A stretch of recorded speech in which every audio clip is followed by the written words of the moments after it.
government constituting a special 7-member committee to scrutinize 3 new criminal laws. Union Minister and State BJP President Sukanta Majumdar has said that a law that has been introduced by the central government, which has been passed in the Lok Sabha and Rajya Sabha, no such committee can probe a law like that. There is no such provision in the constitution. They, and when he is referring to TMC, are violating and insulting the constitution. देखिए, ये जो committee बना है, एक तो केंद्रीय सरकार द्वारा पास किया हुआ कोई कानून जो लोकसभा और राज्यसभा में पास हो चुका है, उसको कोई ऐसी कमेटी जांच ही नहीं कर सकती। संविधान में इसका कोई प्रावधान ही नहीं है। आप संविधान को वायलेट कर रहे हैं। बाबा साहेब भीमराव अंबेडकर के द्वारा दिए गए संविधान की अवमानना कर रहे हैं। पहली बात तो ये है। दूसरी बात, जो कमेटी रखा गया है, इसमें से तो 3 नाम ऐसे हैं। एक हमारे कानून मंत्री मलय घटक, उनके ऊपर सीबीआई की इंक्वायरी चल रही है। दूसरा राजीव कुमार, जिसको सीबीआई के हाथ से बचाने के लिए ममता बनर्जी को धरना देना पड़ा। तीसरा संजय बासु, जिनके ऊपर एक बार छापा पड़ चुका है केंद्रीय एजेंसी का। तो जो खुद कानून के चेहरे में या कानून की दृष्टि में जो संदिग्ध अपराधी है, उनको दिया जा रहा है कि न्याय संहिता में न्याय है कि नहीं, ये ढूंढने के लिए। ये तो कभी भी जेल जा सकते हैं। जिनके ऊपर सीबीआई का छापा पड़ा है, ईडी का छापा पड़ा है, तो ऐसे लोग तो कभी भी जेल जा सकते हैं। उनको किसने अख्तियार दी? Renik on the telecast with me. Renik, West Bengal Chief Minister Mamata Banerjee has formed a committee to review the new criminal laws, to which, of course, we've heard what Sukanta Majumdar has had to say.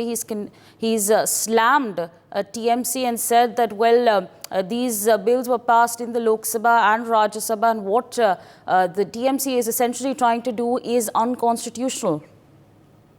एकदम देखिए, एक तरफ तो criminal law को लेकर ममता बनर्जी बार बार से ही खिलाफ में था। पहले दिन से ही ममता बनर्जी की तरफ से कहा जा रहा था कि ये जो 3 क्रिमिनल लॉ है, इसको लेकर फिर से जांच किया जाए, फिर से ये बिल को लोकसभा में लेके आया जाए।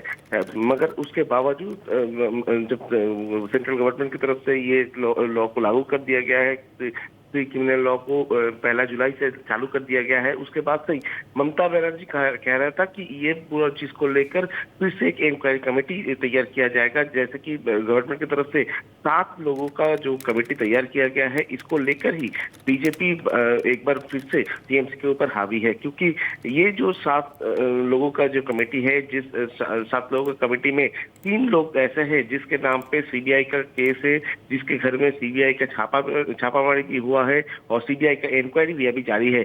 उसमें सबसे इंपॉर्टेंट नाम है राजीव कुमार। ये राजीव कुमार को जब सीबीआई की तरफ से अरेस्ट करने के लिए गए थे, उसी टाइम में ममता बनर्जी की तरफ से दिखा गया था कि राजीव कुमार के लेकर ममता बनर्जी रास्ते में धरने में भी बैठे थे, और उसको लेकर ही फिर से एक बार सुकांत मजूमदार की तरफ से ममता बनर्जी को हिट किया गया कि इस तरीके का कमेटी, ऐसा एक कमेटी तैयार किया गया जिसमें 3 करप्ट लोग थे, जिसके अगेंस्ट में सीबीआई का जांच जारी है। सीबीआई की तरफ से उनको अरेस्ट करने के लिए एक सुप्रीम कोर्ट पर मूव किया गया है। इस तरीके का कमेटी किस तरीके से ये क्रिमिनल लॉ को जज कर सकते हैं, क्रिमिनल लॉ के ऊपर इन्वेस्टिगेट कर सकते हैं, उनके क्रिमिनल लॉ का जो पूरा सिस्टम, जो क्रिमिनल लॉ को राज्यसभा लोकसभा की तरफ से पास किया गया है, उसको लेकर किस तरीके से इंक्वायरी हो सकता है, ये सवाल ही बीजेपी की तरफ से उठाया गया। For more such videos, subscribe to the NewsX YouTube channel, hit the bell icon.